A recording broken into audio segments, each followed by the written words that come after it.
Je l'ai écrit, je joue dedans, je l'ai réalisé, je la monte. En fait, j'avais envie de me dire que si c'est une réussite, c'est grâce à moi, et si c'est un flop, c'est ma faute. Ça va être ouf.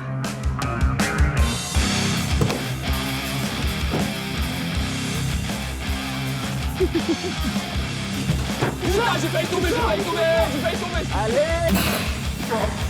Fais-moi.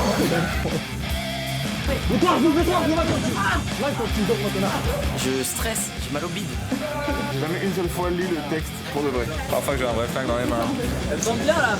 Bienvenue dans ce making-of. Déjà, première chose que j'aimerais vous dire, c'est déjà merci de m'avoir accordé votre samedi et de vous être levé tôt.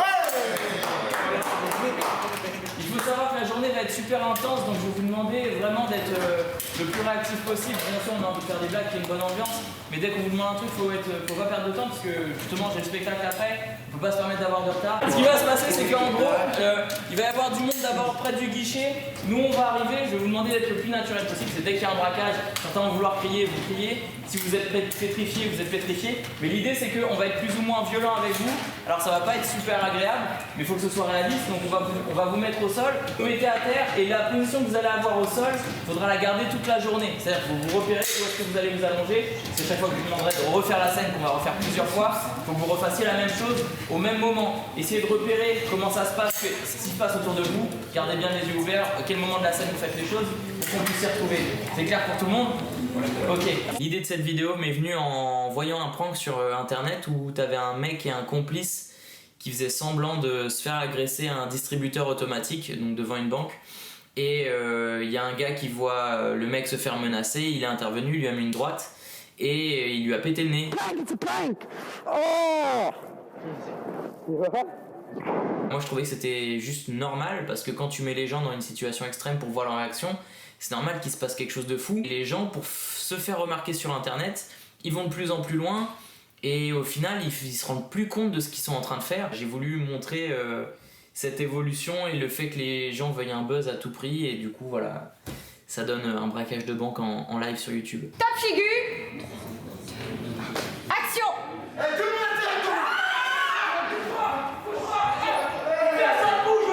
Comme je savais que le tournage allait être intense, que le chrono allait être intense, que j'allais avoir le spectacle le soir, que j'allais avoir peu dormi et que j'avais pas d'autres opportunités pour tourner cette scène, il fallait absolument que j'ai des gens disciplinés et qui aient envie autant que moi que la vidéo se fasse. Donc j'ai préféré demander à des proches. Donc dans cette vidéo, j'ai que des gens de ma famille, des amis. Bonjour. Est-ce que vous pouvez vous présenter? Bah écoutez, moi je suis Yamina, donc je suis la personne qui travaille à la banque. D'accord. Et ça me réussit plutôt bien parce que tout le monde a été discipliné, il y a mis de la bonne volonté. C'est con à dire, mais être allongé au sol toute la journée sur pas du carrelage mais du marbre, bah c'est pas agréable. Il y en a qui avaient des bleus aux genoux, il y en a qui avaient des bleus aux coudes à la fin de la journée. Je voulais pas le demander à des inconnus. Ça fait 3 heures que je fais à Serpillière et j'en ai marre. Ça se passe bien. Ouais. C'est vrai. Vous avez pas trop chaud aussi? Non, c'est cool. J'ai fait exprès de tempérer le sol. J'ai mis le sol à 20 degrés. Pour le choix des personnages, je me voyais facilement jouer team. J'aime bien me donner le rôle du loser, du mec qui est pas trop sûr de lui, etc. pour le côté comédie. Par contre, je le sens pas du tout, les gars. Souvent, il y a un twist dans mes idées, histoire de surprendre un peu les gens, que ce soit pas plat tout le long de l'histoire. Je savais que je ferais jouer Jérémy parce que c'est un super bon acteur, c'est un très bon pote et que je savais qu'il incarnerait très bien ce personnage.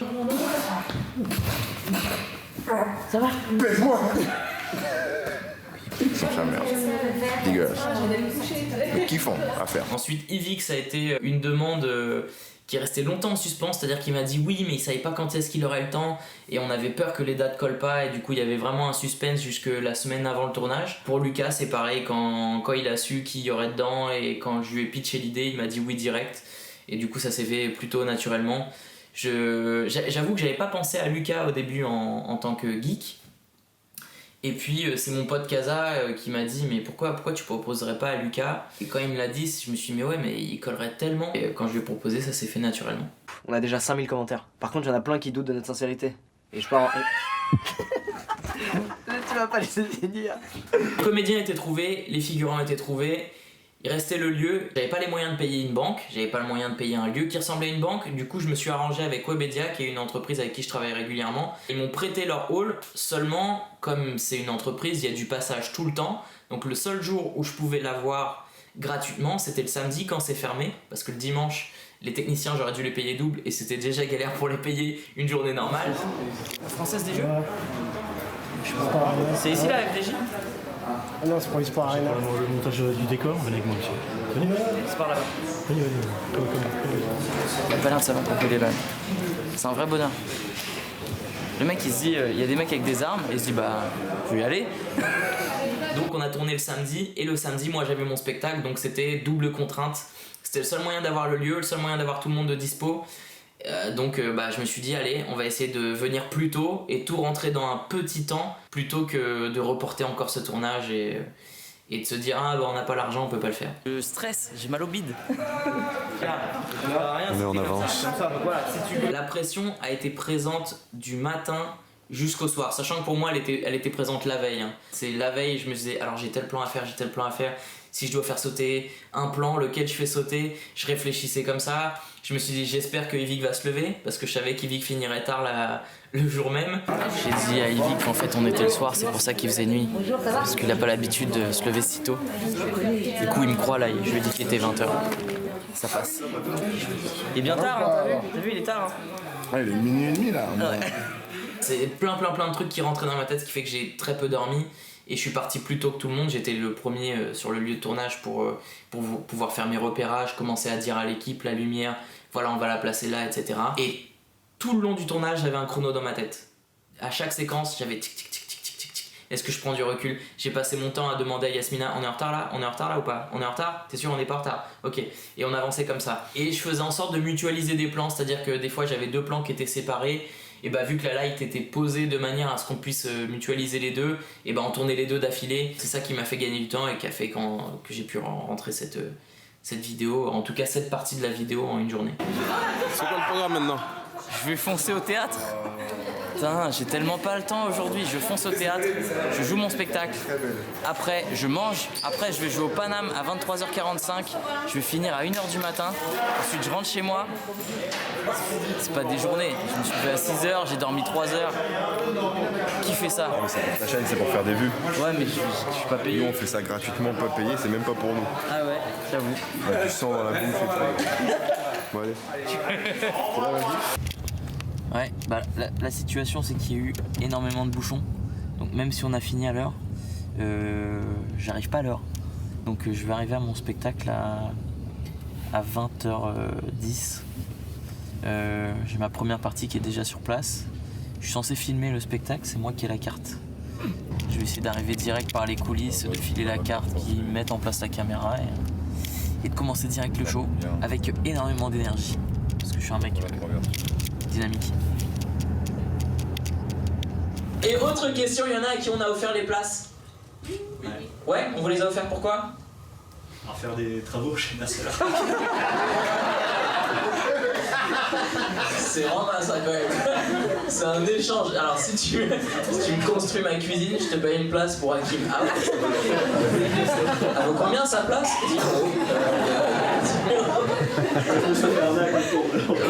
Attends la fin du spectacle avant de dire que tu t'es fait arnaquer, s'il te plaît. Salopard, moi. Je me suis fait arnaquer, je t'emmerde. Ça vaut largement une cuisine montée, d'accord? Laissez parler autour de vous parce que vous êtes mon meilleur moyen de communication. Très bonne fin de soirée, au plaisir de vous revoir. Merci encore. Alors pour le métro, on l'a fait de manière totalement illégale, mais ça, on le dit pas. Parce que tourner dans le métro, ça coûte extrêmement cher. Et encore une fois, tout est une question de moyens. Comme on n'est pas une équipe de cinéma, qu'on est juste des potes qui ont envie de faire une bonne vidéo, et on se démerde. Donc là, on est parti juste avec un appareil photo et un petit micro. Bon, cette scène va vous montrer aussi qu'on peut tourner un film juste avec un appareil photo. Et un micro et un de micro merde. discret. Un micro de merde, mais respecte-toi Charles. Après je me suis dit l'ambiance sonore du métro, on va pouvoir la recréer, on va la cacher. De toute façon il n'y a pas vraiment de dialogue, tout se passe dans le regard. Donc on peut se permettre d'y aller juste avec un appareil photo, et s'il y a une équipe qui nous contrôle, on dira bah non, c'est juste un appareil photo, on n'est pas en train de filmer quoi. Les autres contraintes, c'est qu'on n'a pas eu les lieux qu'on voulait. On devait tourner dans des rues, etc. Et toutes les villes nous ont dit non parce qu'on avait des armes. Kim, qu'est-ce qui se passe là? On va où? Alors là, on va aller au bout de la rue, là où on n'a pas le droit de tourner.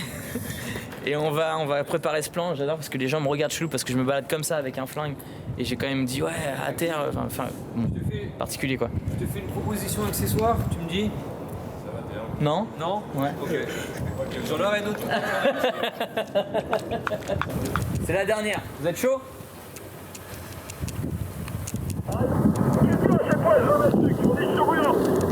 Action! Putain, j'ai failli tomber. Allez!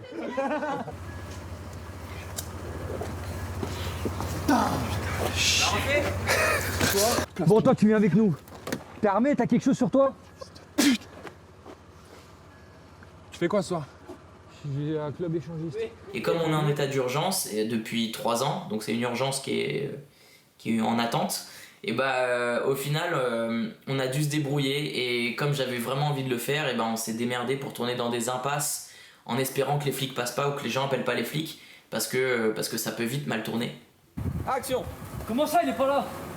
Putain, il est où? Il va essayer de rouler sinon j'explosais. T'as remonté ton bras, Redouane, je vois pas ta gueule. Voilà. Effectivement, il y a beaucoup d'invités dans cette vidéo, c'est des gens que je connais depuis un certain nombre de temps. Moi je viens parce que Hakim c'est un ami, les pains au chocolat à la base je m'en fiche. Ouais, c'est un plus. C'est un peu comme ça que fonctionne internet, vraiment on se rend des services comme ça. Je préfère tourner avec des potes, comme ça nous fait des souvenirs en commun. Eux ça leur permet de jouer la comédie parce que pour certains ils font des podcasts etc. et ils ont plus envie de jouer des scénarios. Et donc c'est des moments qui arrivent pas tout le temps et des opportunités qui arrivent pas tout le temps. Du coup on se les crée ensemble. On se donne les moyens, tu m'as donné du temps sur cette vidéo, je vais donner du temps sur celle-là et ainsi de suite. Avec Kaza notamment, c'est une collaboration qui se fait depuis quelques années maintenant. Le film c'est ouais mais avec lui, on a fait quoi d'autre? On a fait la prise d'otage. La prise d'otage, ouais mais lui. Et tu réalises. Sur ma chaîne, on a co-réalisé certaines vidéos. C'est-à-dire que quand j'étais à l'image, lui était derrière la caméra, et après on faisait l'inverse, et moi je regardais ce qu'il avait réalisé, et on se mettait d'accord sur les plans et je lui faisais confiance, sachant que c'est un super bon metteur en scène, c'est une équipe qui fonctionnait bien. Et là pour cette vidéo, je me suis dit, j'ai quand même envie d'essayer de la faire tout seul. J'avais envie de me rajouter un peu de charge sur le dos, parce que je me suis dit en fait si je le fais pas quand je suis sur internet, je le ferai jamais. Alors ça change beaucoup de choses de réaliser tout seul parce que en fait je me suis toujours appuyé sur quelqu'un. Si c'était pas Kaza, c'était d'autres personnes avant chez Golden Moustache. Et là c'est la première vraie grosse vidéo que je fais tout seul.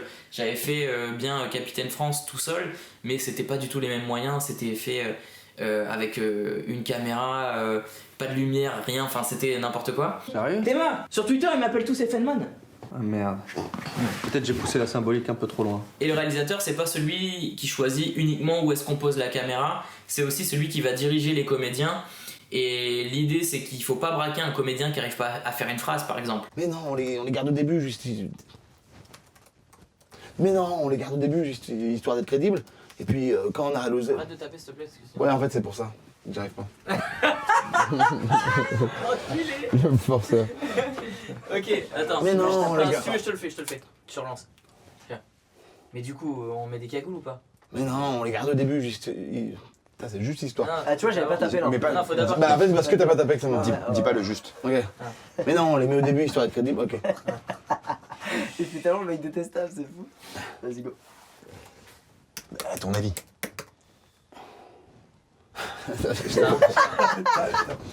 Tu tapes sur quoi On devait taper avec un doigt de merde. Quand t'as un comédien qui galère, c'est de le mettre en confiance, lui dire qu'il va finir par y arriver, qu'on n'est pas pressé, même si parfois c'est le cas, et savoir juste mettre la dose de pression qui suffit pour qu'il arrive à passer le cap. Ok, on va les garder au début, et le temps qu'on fasse la transaction, qu'on prenne l'argent, là on les retire, et on dit que c'était un prank. On les garde au début pour être crédible. On les garde au début pour être crédible, et quand ils nous passent le blé, là on les retire et on dit que c'était un prank. C'est pas un peu tard ça? On les retire au début. On les garde au début pour être crédible. 3, 2, 1. On les garde au début pour être crédible, et quand ils nous donnent le blé, là on les enlève et on dit que c'était un prank. C'est pas un peu tard. On les garde. On les garde au début, histoire d'être crédible. Et quand on nous donne le blé, on les retire et on dit que c'était un prank. On les garde au début, histoire d'être crédible. Oh! Je l'avais là!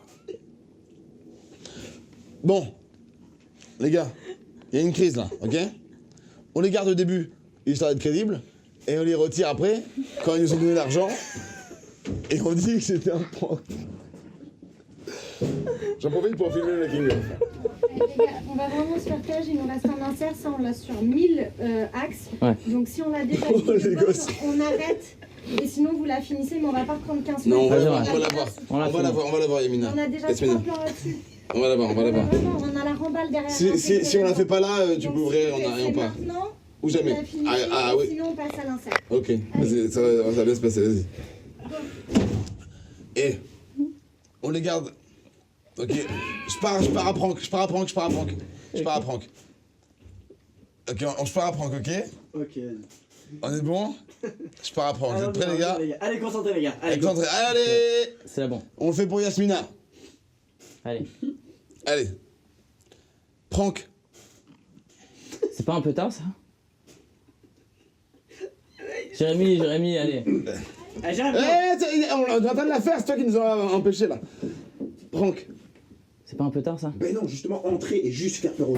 J'ai jamais vu un mec répéter autant de fois la même phrase d'affilée. Allez les gars. Jamais. J'ai le casque ou pas? Jamais. J'ai bien répété aussi. Ça c'était pendant votre échange. Ce mec a un talent, il est capable de répéter la même phrase 100 fois sans s'ennuyer. Et sans jamais bien la faire. J'avais des répliques qui étaient écrites et j'ai jamais une seule fois lu le texte pour de vrai. Et c'est aussi ça le talent d'improvisation et d'acting. Qu'est-ce que ça fait de la faire? J'arrive pas à la dire cette phrase. Ok, t'es prêt? Le réalisateur doit aussi gérer l'humain et faire en sorte qu'on avance sans mettre trop de pression et laisser le temps à l'artistique de se faire. Parce que c'est tout con, mais par exemple Jérémy, quand il me fait sa réplique où il a son masque, à la base il devait me dire bah quoi c'est marrant, et au final il m'a fait une prise où il a rien dit, et j'ai trouvé ça beaucoup plus efficace que n'importe quelle phrase, et du coup c'est cette prise là qu'on a gardée. Donc il faut laisser en tant que réalisateur de l'espace aux comédiens pour jouer, dans le sens du terme s'amuser réellement, parce que ils s'approprient un texte, ils s'approprient un personnage, et c'est eux qui vont te rajouter parfois des idées auxquelles tu peux pas penser à l'écrit, mais quand tu le vois jouer, et bah là tu dis mais c'est ça qu'il faut faire. Que personne ne bouge! Pose tout de suite cette souris, putain! Man, cette clé USB par terre! Ça ne veut rien dire! 3, 1, 2, 3. Action. Allez. Bouge plus! Tu bouges plus! Lève les bras! Lève les bras! Main ton cul, donne-moi tes mains! Donne-moi tes mains! Tu bouges plus! Ta gueule! C'était une blague. Il a failli tomber votre collègue, ça merde. Ta gueule! Il s'est niqué Casa et il a encore le casque. Il a failli tomber. Personne! Non, c'est bouge pas! Ouais. C'est bouge pas. Ouais. Il est efficace, le policier, en tout cas. Quand tu veux, Kim. Et toi, tiens, voilà. Les gars, ils roulent dans le nord. Refais-la. Allez. Attends, c'est bon. Ah, je suis pas armé, les gars. Yo, Ne faites pas les de gars, ferme-la. Je suis pas armé. Il est rue du Val, dans une Fiat. C'est nul, comment je... Yo les gars, il est dans une fat. Dans une fat. Dans une fat. Yo, les gars, il est dans une. Putain. Attends, c'est bon. Enlève ta main, qui... Ah pardon, c'est ça que tu me disais. Je comprenais pas. Les gars. On la refait. Vas-y, on enchaîne. Ça sert à rien, t'es plus dans ton énergie. Je suis pas armé. Je suis pas armé, les gars. Le mec est trop dans son rôle. Ça va? Ouais, c'est nickel. Les gars, ils roulent vers le nord dans une Fiat. Il est rue du Val, les gars. Go! Est-ce qu'on voit ma raie du cul, c'est bon? Non, on la voit pas, t'arrêtes. Parfait. On ressort. On la refait. Putain, j'ai tout fait pour qu'on voit ma raie. Merde. Il y a de la merde sur sa chaussure, je tiens à vous le dire. Non, Casa, merde. Ah merde. Putain, il parle de caca, il a tué son rôle. Allez, continue. On peut plus le refaire, le casque est mort. Ouh, le casque est vraiment mort. Bon bah ça c'est réglé. Hein. Mais comment on fait? Parce qu'on en a qu'un.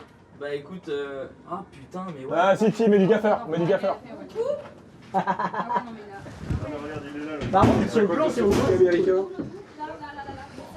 Bon bah un peu trop violent. Alors pour l'écriture, je pense que ça s'apprend pas. Dans le sens où on peut t'apprendre à mettre en forme un texte, mais l'envie d'écrire et de t'exprimer doit venir de toi. Pour la réalisation, en général quand tu écris une histoire, tu t'imagines une histoire. Hein, c'est comme quand tu lis une histoire, tu l'imagines dans ta tête. J'essaie de coller au plus proche possible de ce que j'ai dans ma tête pour que les gens aient la meilleure image de l'histoire que j'imaginais.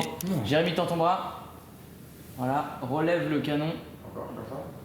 Ensuite, pour le montage, j'ai regardé des tutos sur internet. Hein, je me suis tapé des heures de tutos à regarder comment on faisait et puis j'ai fait. Bon, j'imagine que c'est mieux si tu fais une école. Moi, j'ai pas fait d'école, mais si t'as vraiment envie de faire de la vidéo, aujourd'hui n'importe qui peut en faire. Tu vois, il suffit d'un. Même avec ton téléphone, en général, t'as une assez bonne image, donc tu peux faire des vidéos. Pour les monter, tu trouves un logiciel. Sur internet, ça coûte pas très cher ou alors tu peux les trouver craqués. Le seul élément qui est contraignant quand tu fais une vidéo, c'est le son. C'est-à-dire que si tu as une image de mauvaise qualité mais un bon son, les gens vont regarder. Alors que si tu as un mauvais son et une belle image, si on comprend pas ce qui se passe, et les gens vont pas regarder. Donc contrairement à ce qu'on peut penser, le son est plus important que l'image. 3, 2, 1, top.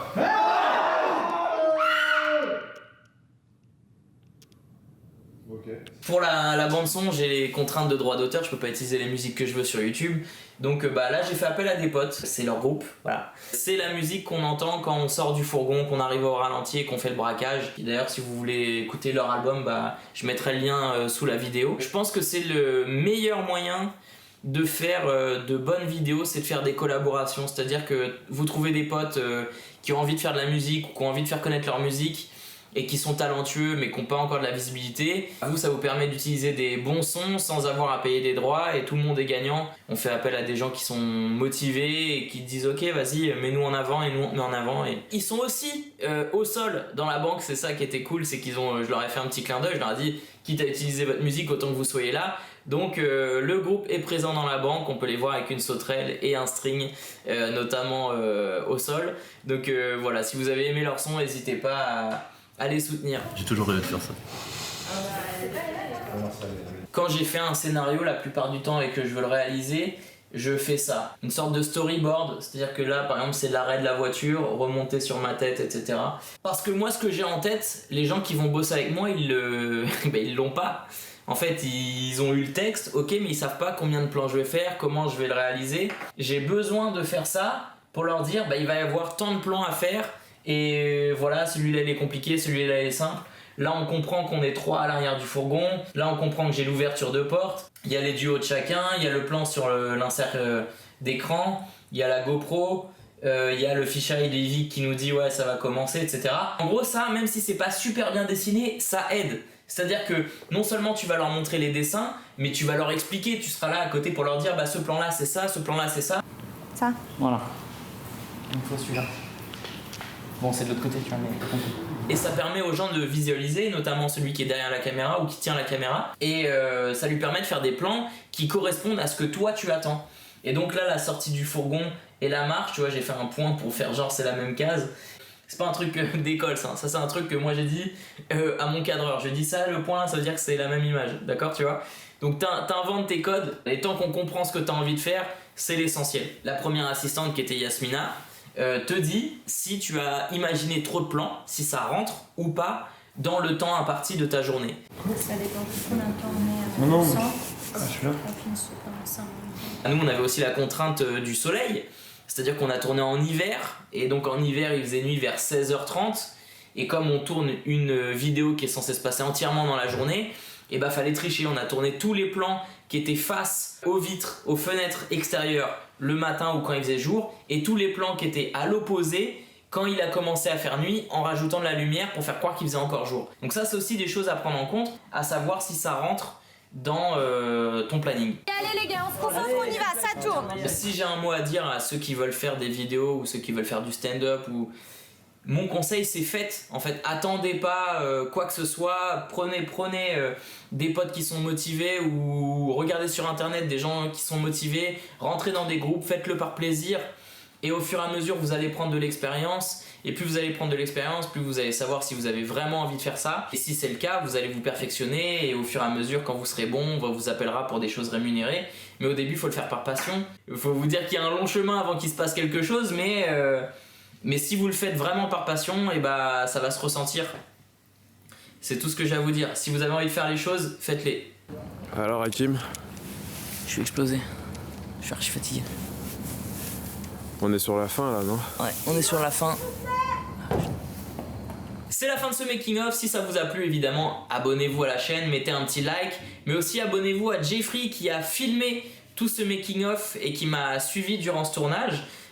Si ça vous a plu, il va faire des vidéos sur sa propre chaîne, donc n'hésitez pas à le soutenir. Il m'a rendu service, rendez-lui service. Je compte sur vous. À très bientôt. Arrête frère, c'est bon, c'est fini.